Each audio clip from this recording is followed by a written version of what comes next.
Section 2. You will hear a recorded talk giving an introduction to the historical theme park of Manham Riverport in England. First, you have some time to look at questions 11 to 15.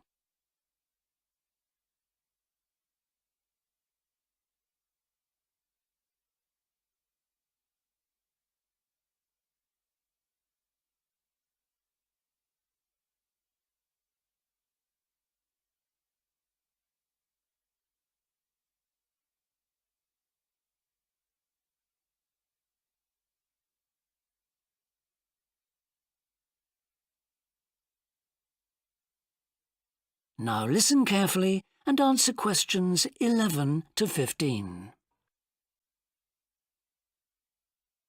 Welcome to Manham Port, where 1,000 years of history are brought to life.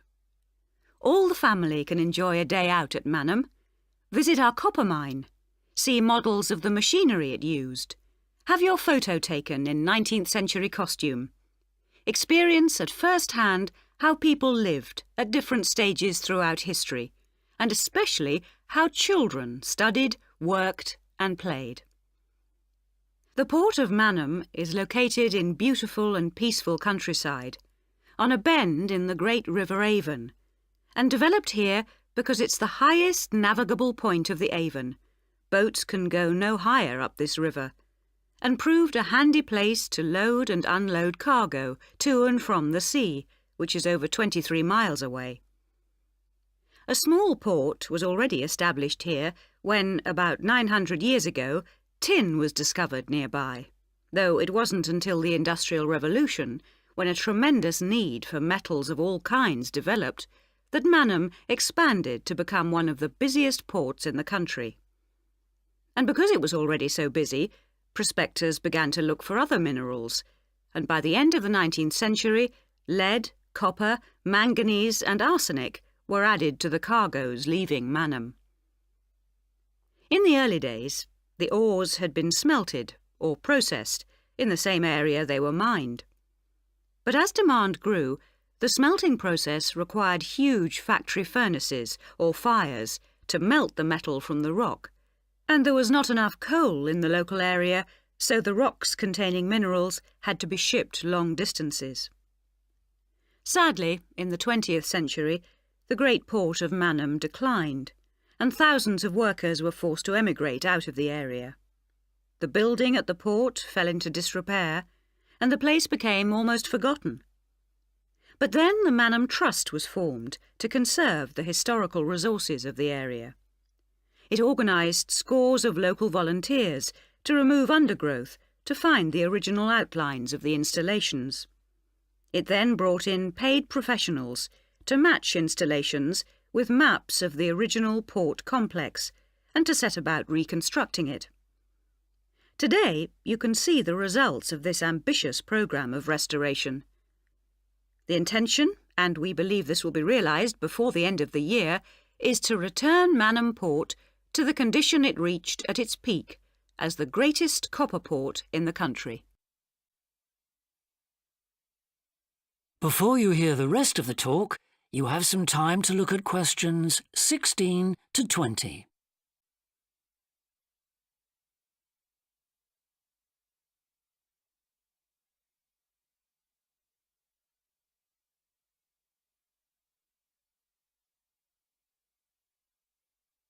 Now listen and answer questions 16 to 20.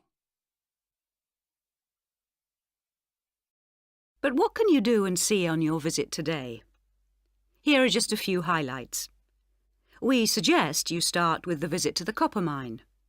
Travel on converted mining trains and journey into the depths of the mountain along seams once worked by hundreds of miners. Watch out especially for the great pumping machines which rid the mine of water. But please be warned that, like all mines, ours is very dark and closed in, and we do say that children under 5 and also dogs should not be taken into the mine. The next recommended visit is to the village school. While looking round the classrooms, take a special look at our display of games, which is one of the largest in the world. And it's recommended that you time your visit to coincide with a guided tour. This will give you the opportunity to ask lots of questions. Near the school is the beautiful old sailing ketch called the George. You're welcome to board the boat and look round the cabins. Look out for the ship's wheel, which was missing until only 5 years ago, when it was dredged out of the silt by a local fisherman. We have no idea how it got there, but it's been polished and proudly restored to its original place on the boat.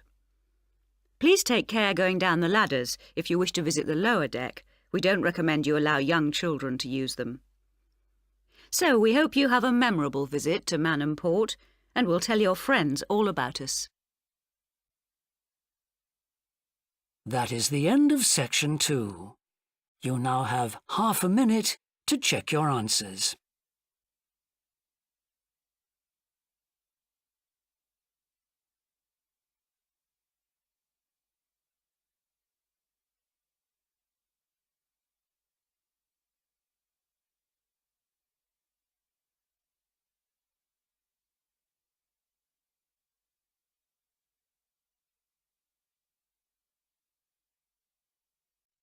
Section 2.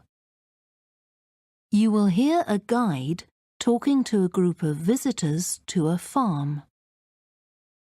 First, you have some time to look at questions 11 to 14.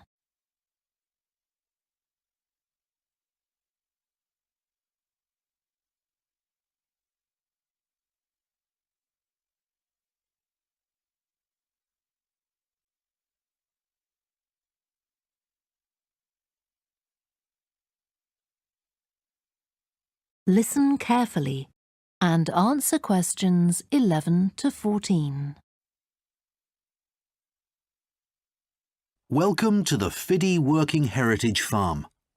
This open-air museum gives you the experience of agriculture and rural life in the English countryside at the end of the 19th century.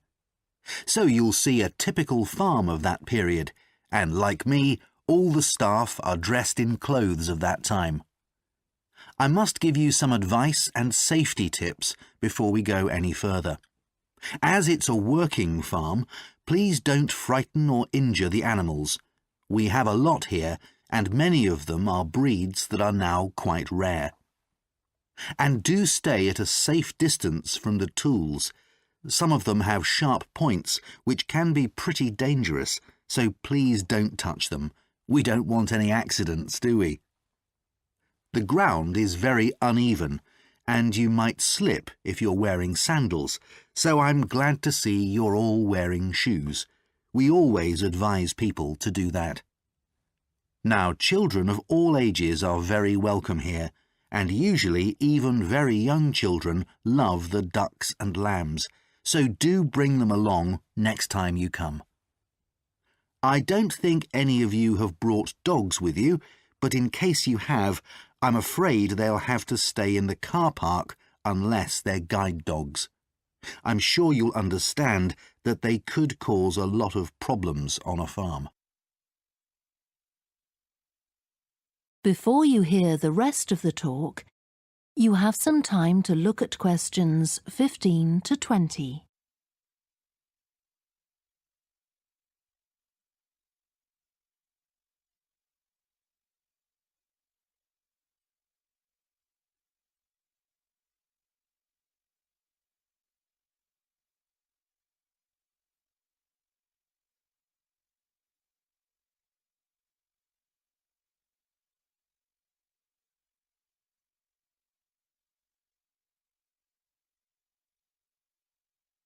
Now listen and answer questions 15 to 20. Now let me give you some idea of the layout of the farm. The building where you bought your tickets is the new barn immediately to your right, and we're now at the beginning of the main path to the farmland, and of course the car park is on your left. The scarecrow you can see in the car park in the corner beside the main path is a traditional figure for keeping the birds away from crops. But our scarecrow is a permanent sculpture. It's taller than a human being, so you can see it from quite a distance. If you look ahead of you, you'll see a maze. It's opposite the new barn, beside the side path that branches off to the right, just over there. The maze is made out of hedges which are too tall for young children to see over them, but it's quite small, so you can't get lost in it. Now, can you see the bridge crossing the fish pool further up the main path? If you want to go to the cafe, go towards the bridge and turn right just before it. Walk along the side path and the cafe's on the first bend you come to. The building was originally the schoolhouse, and it's well over 100 years old. As you may know, we run skills workshops here, where you can learn traditional crafts like woodwork and basket making. You can see examples of the work and talk to someone about the courses in the Black Barn.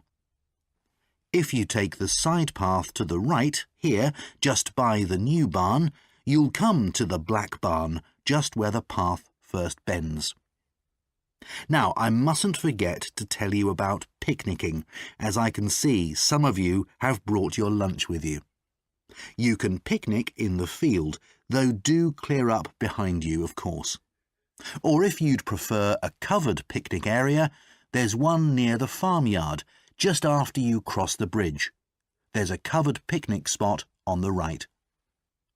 And the last thing to mention is Fiddy House itself. From here you can cross the bridge, then walk along the footpath through the field to the left of the farmyard. That goes to the house, and it'll give you a lovely view of it. It's certainly worth a few photographs, but as it's a private home, I'm afraid you can't go inside. Right, well, if you're all ready, we'll set off on our tour of the farm. That is the end of section 2. You now have half a minute to check your answers.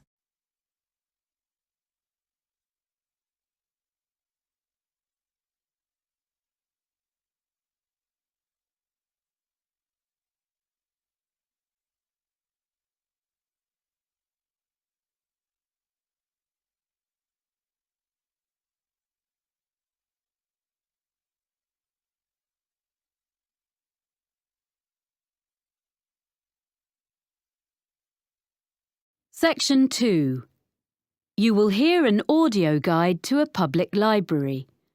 First, you have some time to look at questions 11 to 15.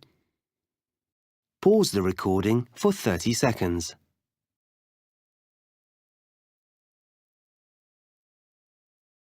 Now listen carefully and answer questions 11 to 15. Welcome to the Selmore Public Library, which has just been reopened after major refurbishment.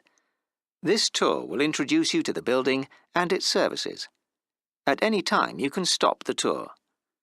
We enter by the cafe, and our tour begins at the issue desk. If you stand between the information desk and the issue desk and look at the opposite wall, you will see shelves of books in the left-hand corner. This is where you will find a large number of novels and short stories. They are arranged alphabetically. If you are looking for something in particular, and it's not on the shelf, you can reserve it. The next area, directly opposite the issue desk, is a section where people can study. The library provides computers for users free of charge on the next floor, beside the reference books.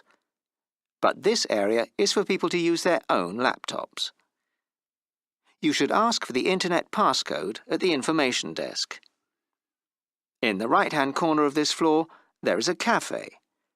A selection of daily newspapers is always available there, but you can also take magazines into the cafe to read while you have a drink.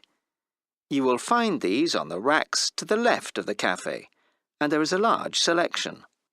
They are for reference only and cannot be borrowed, but you are welcome to photocopy any articles of interest. We ask you to return them when you have finished. You are not allowed to take fiction or any other books from the shelves into the cafe. Next to the cafe is the exit door leading to the stairs and escalator to the other floors.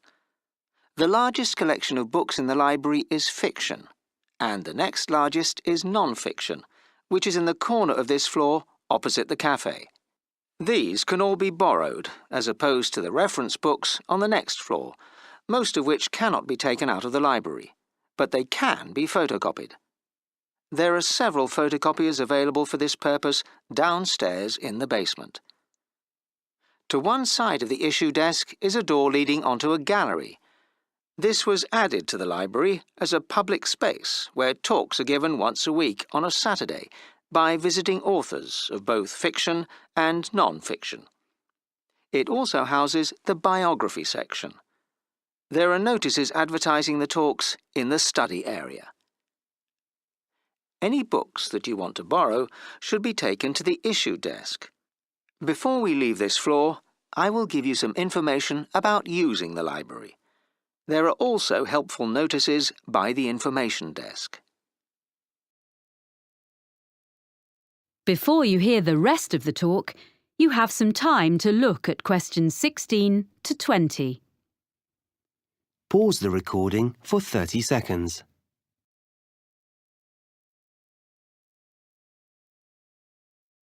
Now listen and answer questions 16 to 20. To join the library and take books out, you need a membership card. Take your passport or identity card, as well as proof of your home address, to the information desk and you will be issued with a card.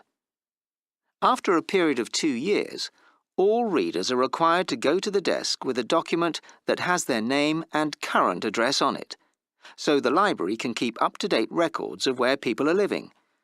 There's no need to show a passport again, and there is no charge for this, but any lost cards are charged at £5. If you can't find the book you want on the shelves, you can reserve it. If it's in another library in the city, we can usually get it for you within a week. If someone else has borrowed it, it can take a few weeks. Either way, we notify you by phone or email when the item is available to be picked up. We will hold it for you for 5 days. Books can be borrowed for 14 days and can be renewed for a further 2 weeks. Children's books also have a 2-week borrowing period. The same system exists for CD-ROMs and CDs, but DVDs, both children's and adults, can only be borrowed for up to 7 days. It isn't possible to renew them. Some reference books can be borrowed, but normally only for 1 day, so 24 hours. The library opening hours have been changed slightly. Instead of opening late on Wednesday evenings till 8 p.m, we will be closing at 6, as on other weekdays. But we will close at 7 instead of 5:30 on Saturdays and, a new development, we are going to open on Sunday mornings from next month 9 to 1. We are closed on public holidays and notices are posted in the library about these. Before you go upstairs, please note that if you're going to the exhibition area on the 3rd floor, large bags are not allowed. There are lockers beside the reference area on the 2nd floor where you can deposit them. If you need change, you can get that from the information desk on the 1st floor. Now press pause and proceed to the 2nd floor. When you reach the top of the stairs, press play. That is the end of section 2. You now have half a minute to check your answers. Pause the recording for 30 seconds.